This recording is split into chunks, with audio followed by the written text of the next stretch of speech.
Turning around. Yeah, it's live. Because you got the sun right behind you. That's the point. That's the point. Boom, baby, boom. Rise and shine. Get on in here, bro. Come on. With my mate Mike, bro, this morning Oh, yeah. from Norwich, you guys. We're in his backyard and we're fucking showing off all of the awesomeness. And we were just talking about the morning motivation. So we got your seedlings over here. I'm going to show it Yeah, off. go. You mind? Yeah. Mate just sprayed them. There's Everything's going to nothing be there, mate. There's nothing to germinating in see. here, but we got ourselves some morning motivation. Literally just came in from the inside, nice and fertilized and ready for Whatever. yeah, well, growth. Yeah, we Yeah. like growth. They are, dude. I'm in Better Homes and Garden. I had to show this all off, but they have the most spectacular house. This is just the backyard. I'll show you on the inside later, but we're over here doing our morning spliff routine, and got motivation with real weed, bro. Real weed is a blessing, mate. It really is. This whole thing's a trip. No, but the topic, you're, the Beatles song. You're not the only one. You know what I mean? And then for us to be American and sit in our own politics, and we also have our own immigration issues, and we also have a capitalist system, and we also have a system that kind of subjugates people, and it's not fair, Yeah. but it kind of capitalism keeps greed keeps you don't want to be out of power, right? Like Yeah. the worst thing you want to do, kind of like we were talking about last night, it's like that boiling water where the further you go down, your crab's in a barrel, that water's boiling, you're going to turn orange. That's right. But if you get to the top, you're going to keep position. We used to say, crabs in a barrel and come up. And it feels like a lot like that in your country where there's not a lot of coming up. There's not a lot of. Not at the moment. It hasn't been for a long time. Yeah. Yeah. Oh, I see. Yeah, you're right. You're right. No, but what we talked about this morning was a real farm starter, fire starter, if you will, in America, where we do have loads of people coming out from Guatemala. What's that? It's that. It's a goal. Oh, that is so beautiful. Thank you. Time to start the Buddhist show. So, two world travelers, right? And from Australia, way of England, but the perspective is real. I mean, technically, you could be a foreigner in a foreign land, right? Well, but I mean, it seems like you got your head well screwed on about the history of this place. there's not a day goes by when someone says you're not from around here. Yeah. And for me, as a middle class white guy, Yeah. who speaks English as a first language, Yeah. Until I open my mouth, until I open my mouth, they don't know that I'm not from around here. But when I do, right, every day someone will comment, "Oh, you're not from around here." Yeah. Now I imagine how that must be like if I have a different skin color. Yeah, bro, and with a beard, and you or show big up, black, and they bushy assume, beard. yeah, and they assume truly that I'm from Iraq, and then I meet a kid that was only 22 years old, working the front door of some pub, all the way from Iraq. Yeah, like in the middle of Soho of London. Sure. Like the juxtaposition's real, and you guys aren't the only ones that somebody's trying to keep power, somebody's trying to keep money, and somebody needs workers to keep working that system so that they stay in power. Well, we need people to work and function our system. That's for sure, don't we? But I think it's about how we value every individual's job, isn't it? I mean, when during the pandemic, when there was a lockdown here, the people who were called the heroes, aside from the medical profession, were the people that worked, the young people who worked in the shops in the Tesco down the road. Who still were, the shops were open because people had to buy food, and these people were theoretically risking their lives, with people coming in. I mean, I was down in Tesco, I remember, in early days of the first lockdown, and someone on the other aisle from me sneezed. Yeah. And everyone I looked at because we all had to be distanced 6 feet apart as we went through the aisles to collect our food off the shelves. And you could hear someone sneeze, and everyone looked at each other in panic. And yet the young people that work there on the minimum wage are risking their life. Theoretically risking their life. Whether or not they were or they not. No, that's a thing. But they were, as far as their understanding was at the time, risking their lives. You're going into the firing range. I can't give you the exact statistic, but a lot of bus drivers died. A number of bus drivers in London, for example, got COVID and died, and they were blue-collar invariably not white bus. It's kind of like the jobs at the bottom of the pile, the service jobs, you know, the waiters, the shopkeepers, the delivery drivers. They're kind of, their jobs have been undervalued for so long, and yet they're intrinsic to our society. That's what we have a phrase, cook your own tacos, because everybody was so mad about immigration. It's like, who's going to cook your tacos? Right. You're like, you're a fan of those burritos, you're a fan of this food. Yeah. Who's going to make it for you? Yeah. And we have the I don't know if you've ever seen the movie The Fight Club, but we watch you while you sleep. It's the underlings, it's the valet, it's the guy that cooked your food. Right. Yeah. You live in a world where you can swipe your way through, and you feel like you have some kind of power over people because you can afford it. But these are the people that give you that power. Your power literally comes from the people, and it's, I don't know. It's hard for me to wrap my head around it being American, and we don't talk about you guys that much at all. And monarchies, but the development of the first world, this idea that you can have an international corporation, and then like bring products as more than just the Silk Road to us. This is industry. You know what I mean? And how powerful they could be, rubber, and control cotton, and control tobacco, and be in control. Like we talked about Guatemala, that drives slavery. Bananas. Yeah, the banana wars in Colombia and that they said like the cotton gin was the worst thing that ever happened to slavery, because it was almost on its way out.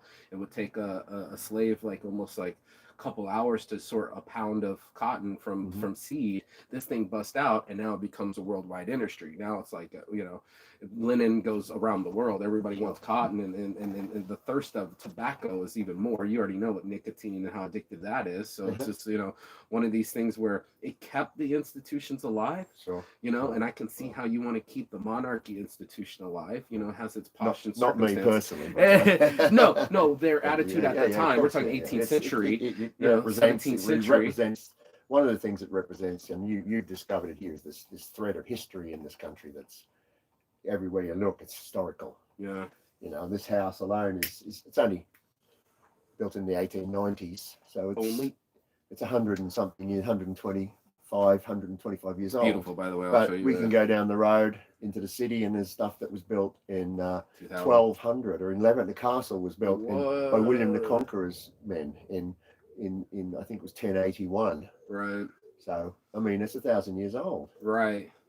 And in that much tradition, history runs. It's kind of hard to let in immigrants and have the country kind of run by a mixture of people. Because I felt, I'm walking around London and I'm hearing languages I've never heard before. We don't have a lot of hijabs. You know what I'm saying? In America, that's certainly not in maybe not in head wraps and hijabs and. Yeah, but I mean, Britain conquered the world, and the British Empire. These, Pakistan and India, for example, we used, for example, they brought Jamaican people over in the 50s to work here, and there's a big scandal because a lot of people lived here since the 50s suddenly were being deported because they didn't have the proper documentation, but they'd been here for the 50s. It was called the Windrush generation of Afro-Caribbean people who came over here to work in the 50s, part of the British Empire, came over here. They were, a lot of them were kicked out because they didn't have it was a scandal, and it still is a scandal. That sort of racism is the racism of an empire. It's been around for the empire. The sun has set on it, but and it kind of like 200 years of empire. You're getting the side effects of steroids. How do you mean? Yeah, because you can grow, but you're gonna get a heart attack later. You can be as big as you want, like a horse. I can give you the steroids. You got to be manageable. You can be all the aesthetics you want, but you're weakening your kidneys. You're weakening your heart. You know what I'm talking about now. Yeah. I understand. So it's interesting because I can't imagine if you're in a battle of wars against the French, the Romans, the fucking Vikings. You're constantly a warring state. You're going to want to protect yourself, almost like the Japanese. They're a warrior state, if you will, a country. And then if you don't get bigger or beat your next opponent, they're going to beat you. So you're in a constant like one-upmanship. So it doesn't country. because you're like, well, we know what the fuck we're doing. That's true. You know what must I mean? remember like, too that that assumption is real. I'm trying to wrap my head around it, and like, who gave them the balls? One of the things that they forget here is that the empire where the sun never sets. That's right. Yeah. But one of the things here is that the population of this country is, the so-called indigenous population of Britain, made up of all these different immigrant groups. So it's made up of the original population were the Celts, I guess. So the Irish are Celts, the Welsh are Celts, the Scots have a Celtic tradition. Yeah. The English used to be Celtic as well. The Romans came in and they had brought their Catholicism. The Romans came. They weren't even Catholic then, though. No, not really. They were eventually, yeah. But the Romans came here. Julius Caesar came here, didn't he? And he conquered Britain. And the Celts were sort of driven to the west. And then after the Romans, so that became the Irish. The Romans were here for about, they were already there, weren't the Welsh. The Romans were here for like 300 or 400 years. Vikings coming. And conquering. I thought the Vikings came before the Romans. No, they came after the Romans. The Roman Empire fell apart, didn't it? It got too big, got too cumbersome. It's a bit like the American Empire now, or the British Empire. It's a lot of power to hold on to, and this juggling effect is real. You have to be brutal, you have to be harsh. We have brutal and harsh industry and economy, but at the same time, we're going to have immigrants and poverty. That's right. That's right. And so, the Vikings, the Saxons, all the different Germanic tribes, groups that came over here. And then in 1066, the French came over, the Normans, right? And the Normans basically set up their own class system here, which was above the indigenous, the ones that are already here. Is this pre-bourgeoisie? The French brought in the bourgeoisie, I guess. They were. So this was pre-bourgeoisie. Well, before that, they had the Saxons and the Vikings, and they had battles and battles and battles. The Romans had long since been gone, hundreds of years of the Romans. Is it a bit of little brother syndrome? Like I keep getting beat up by bigger brother. So when I got into the real world, I want to have the best navy in the world. I want to be powerful and rich. A population that's composed of warlike tribes that have amalgamated. Vikings were kind of they were civilizers as well. Why didn't this happen more in France? I guess it did. Well, it did. The Normans were originally Vikings, weren't they? Norman means Norseman. The Vikings went everywhere. Okay. So the Normans were. Yeah, I was in Norway recently, and you can see that they went up the rivers. The viewpoint of their map is way different than we think. Yeah, sure. So this is a country. England's a country made up of all these different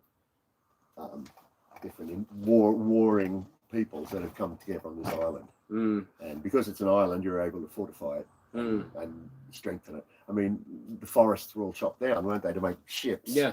Oak trees to make battleships. Yeah. And exploration ships. And I mean, to a point. I mean, the Spanish did the same thing in their sphere of influence. Right. And the Spanish and the British, and the French and the British and the Dutch and the British, all jockeying for position of land and over the years. So I mean, in essence, the more you get touched by foreign influence, the more foreign you become. I mean, even if you don't want to, when you're battling, it kind of smears the lifestyle on you. Somebody gets pregnant, the bloodlines start mixing. You try the food. Nothing wrong with that. No, I'm just saying. But no, it's how many touches though, right? Because we get this isolated effect where we're only getting Canada and Mexico, really, And there's a lot of people that come up from there, right? Like it's like I said, our tacos are really Mexican tacos. You know what I'm saying? Like the influence smears on. And then we have a whole east side of Vegas where it's heavily Hispanic. It's all in Spanish. All the signs are that way. They have Spanish markets, like you go there specifically for tortillas and carne asada. What's Las Vegas mean in English? Because it's a Spanish word. That's a good question. San Francisco is St. Francis. Yeah. Los Angeles Angels. Yeah. St. Diego, St. James. Yeah. But we stole all that. Yeah. I know. We started a Mexican war to get it. They specifically. Did you know that obviously you knew that? But that's part of manifest the Russians used to own Alaska. Theoretically owned Alaska, and the Americans bought it off for $50 million. Bro, it was like $7 million, and it was it became 2 cents an acre. Yeah, ridiculous. And I mean, I don't know if you've been up northern California coast, but there's a town up there that has Russian style churches because they had influence right down that far down the coast. No. I can't remember what the This town's is, see, called. that's I what I'm went saying. there We're not years the only ago. ones. There's always this perspective. There was the other day they were showing China, and they were like, "This is how China views themselves." Yeah, So sure. we always put it in the map, and it kind Yeah. of curves around, Yeah. and then we put Taiwan. Taiwan's to the north of them. This is their sphere to them. And we see things all so differently, Yeah. and it's so hard to process. You know, China sees itself as the center of the world. It does, can it? The Chinese word for China is Shanghuao. Shanghuao. I think it's Shanghuao. It means Middle Kingdom. Okay. Middle Kingdom. Okay. Yeah. Shanghuao. I think it's Shanghuao. Yeah. Yeah. You know what Shagwao means, right? Yeah. What's that? Shagwao. Yeah, in Thai. Yeah. Oh, in Thai. Okay. Yeah. Okay. So yeah, I mean the Chinese see the sort of the Middle Kingdom, center of the world, Beijing, northern capital. You know. Yeah. All that. Yeah.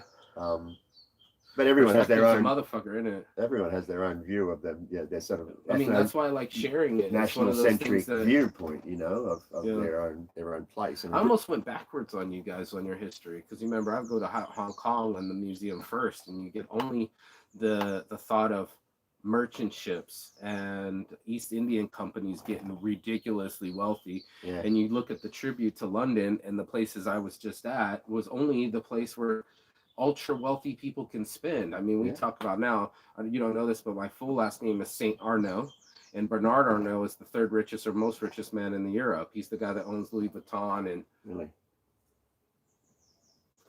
I'd like to know how that happened, but well, our addiction to luxury brands are purely to flex now, right? This upper middle class is to flex. I can afford a Louis Vuitton bag.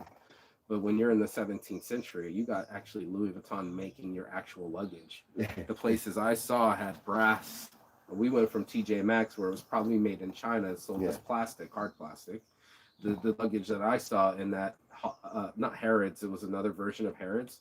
I was in the old shopping mall. No, this is in London recently. And they got the croquettes and everything super duper fucking expensive. Where are you going to spend that kind of wealth?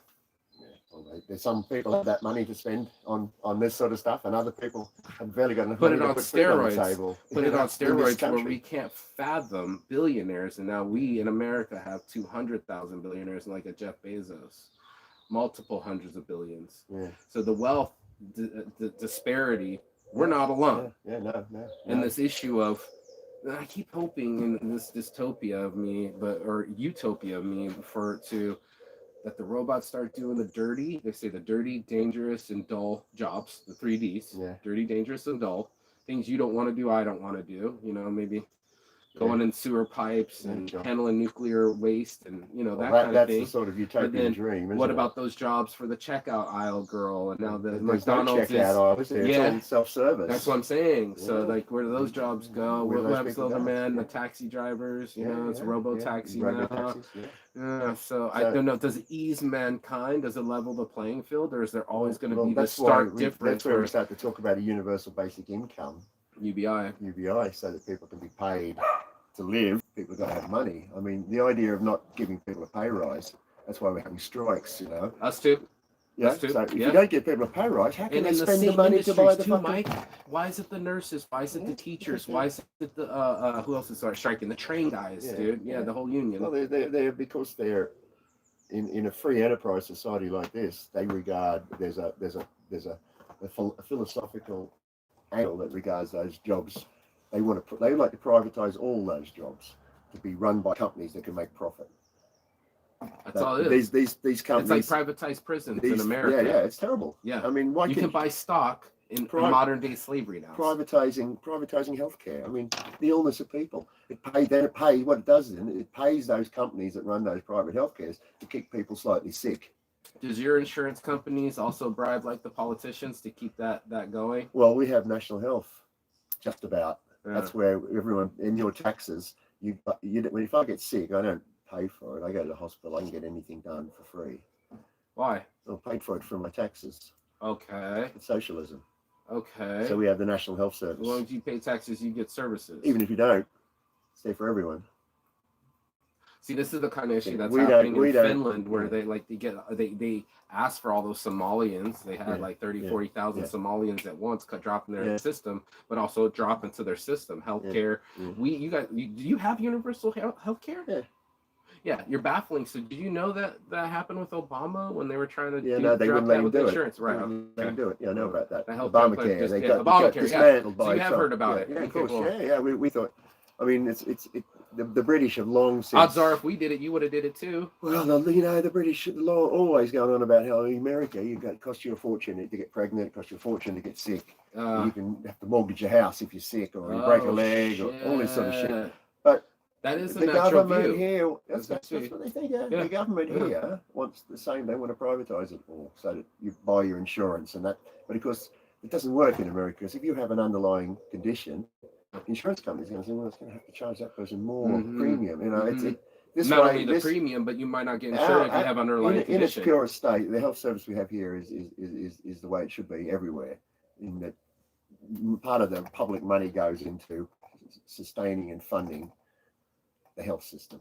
And ours is built up by the insurance companies keeping it, lobbying it, keeping you down, mate, keeping you poor. Right. Well, it's all right if you got lots of money in a regular job. Expensive insulins and antidepressants. I don't know if you guys have a pharmaceutical system here. Pharmaceutical, probably. Yeah. Big pharma is a thing. We've got. You call it big pharma? Big pharma, yeah. Okay, just checking. I'm just making sure the language. Some of the ideas are changed. I'm just making sure the lingo's the same. Have links to various companies, pharmaceutical companies. They're going to lobby on their behalf, although they're not supposed to. But I mean, for example, I'm a pensioner. I get to live off more or less, but I also get free prescription. So I asthma inhalers. They're free. When I run out, I just send a message to my doctor, and they send it to a prescription to the pharmacy, and I get up the road and I pick up a asthma inhaler. And they ask you for nothing. They no ask money. you for an insurance card. Over the age, I think it's over the age of 60 or 65. You don't even ask you for your ID. No, you don't have to scan nothing. No, you just tell them your name and your address, and they give you your asthma inhalers. What do they charge you for? They don't charge me for anything. For them, no, not from my prescriptions. The pharmacy's a free for all? No, it's not a free for all. I mean, I have to get a doctor's. It has to be approved by the doctor. Goes there? No. If you're under a certain age, you have to pay for stuff like that. Oh, okay. And if you're under a certain age, you pay for your prescription, and I think it's a standard. It's a flat rate. So if you get an asthma inhaler, it's probably gone up now. It's probably about 11 quid, 10 quid or something for a prescription. But it could be asthma inhaler, it could be heart medicine, it could be statins, it could be whatever it is you get. What happens to it? Looked after, mate. They would take care. I don't think they'll send you a bill. They would take care. They don't send you a bill. They still take care. Have you got any sort of health coverage for travel? No. Didn't you get any travel insurance? I never do that. You never do. Okay. Yeah, it's never in my in my lexicon. No.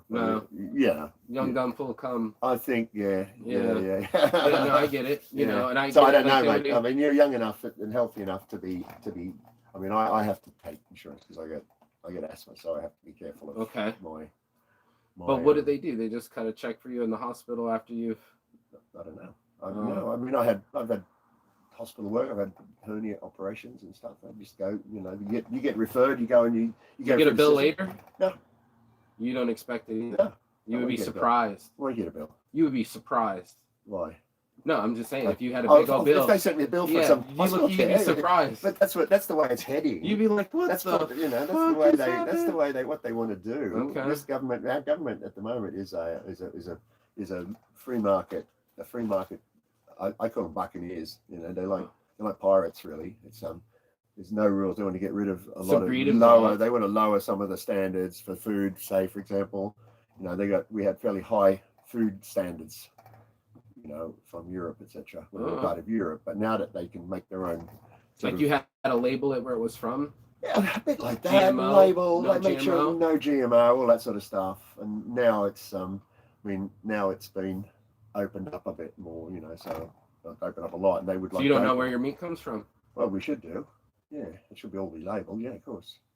You said of course, but I mean ours is like kind of hidden. They put no numbers. I know. You're like 4 numbers, it's GMO. 5 numbers, it's not. No. You can get a label. It'll say product of England or product of Spain and all that stuff. So you have to show a flag of the country the thing's from. Theoretically, yeah. I've seen that in the product. But part of the thing, one of the things, almost every product's a little flag, country flag spot. One of the things about Brexit was that one of the fears was that it would open up the market to chlorine washed American chickens. So apparently, that's what they use here.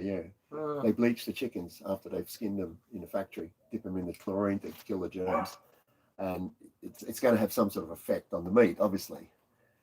I've never heard this in my life. No, this is what I'm telling you. So whether it's true or not, I can't say. I'm just telling Comment below. I'm just telling you what I want to know. Yeah, the chlorine chicken. No, every time I get this kind of information, it's so objective to me because it's your news feed. I don't have the same news feed. No, you don't. So it's like, I gotta get the terminology right and everything. I thought you were out here gardening.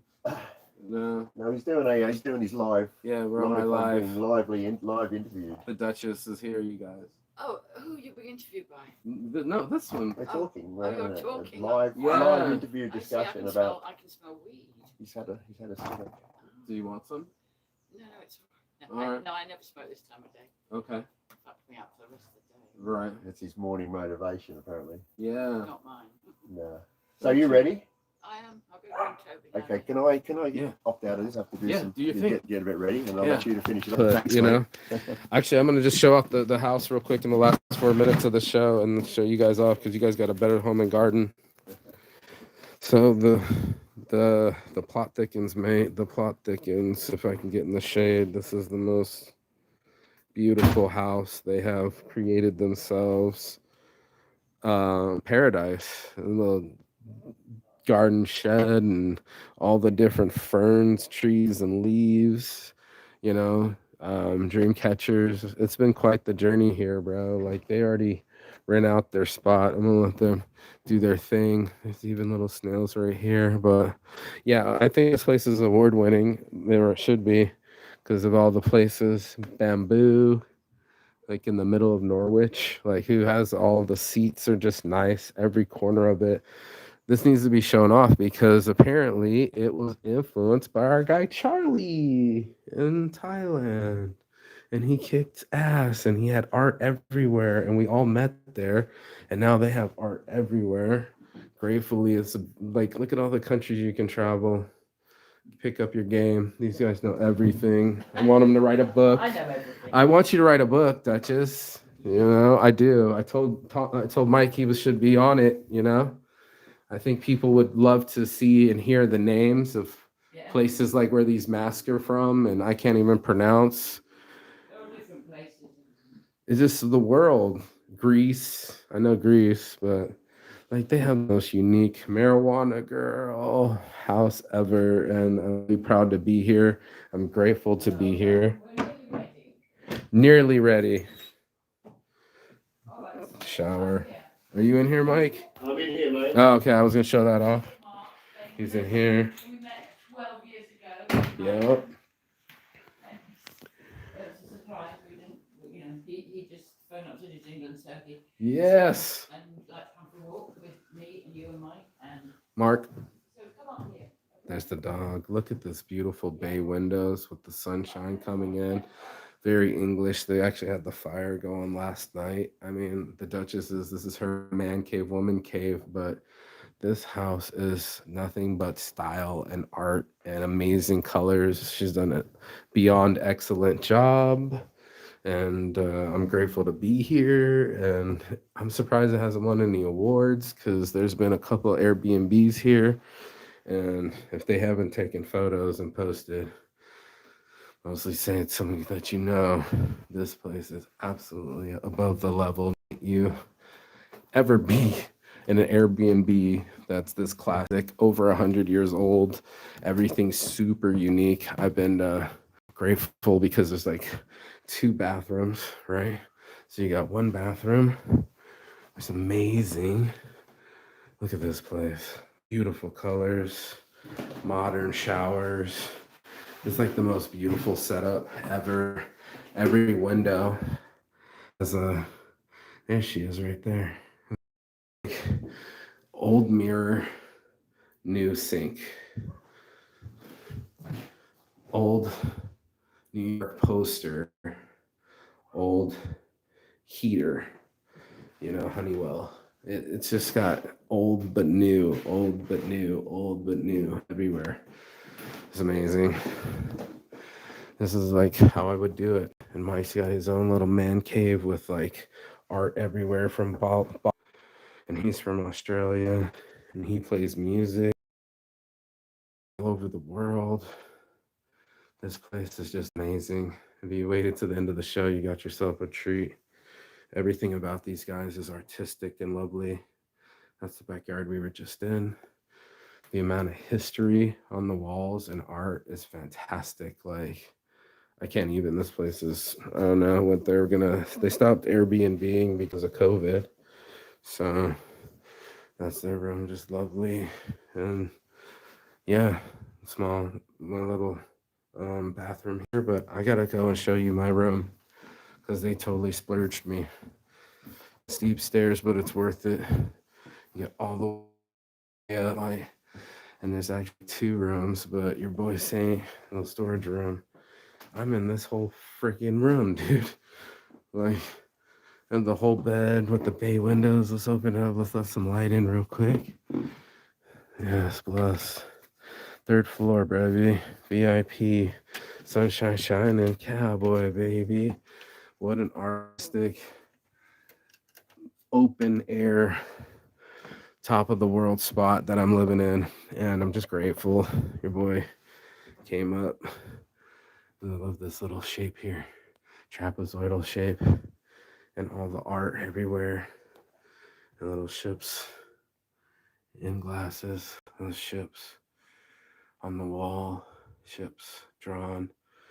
It's a beautiful world, bro. And there's love in this house. You can feel it. So it's a whole different experience than Darlington. Way more calmer, even though they're not, everybody is allowed to be themselves here. And this was kind of very interesting that the opinions aren't necessarily for yes men. You know, no one's really trying to appease everybody with the perspective, as you heard this morning. It's a lot to absorb. That's why I filmed it. It's like we get our own news feeds, we got our own politics, and they're experiencing some of the same stuff, the same strikes, in the same industries, and kind of like the same system.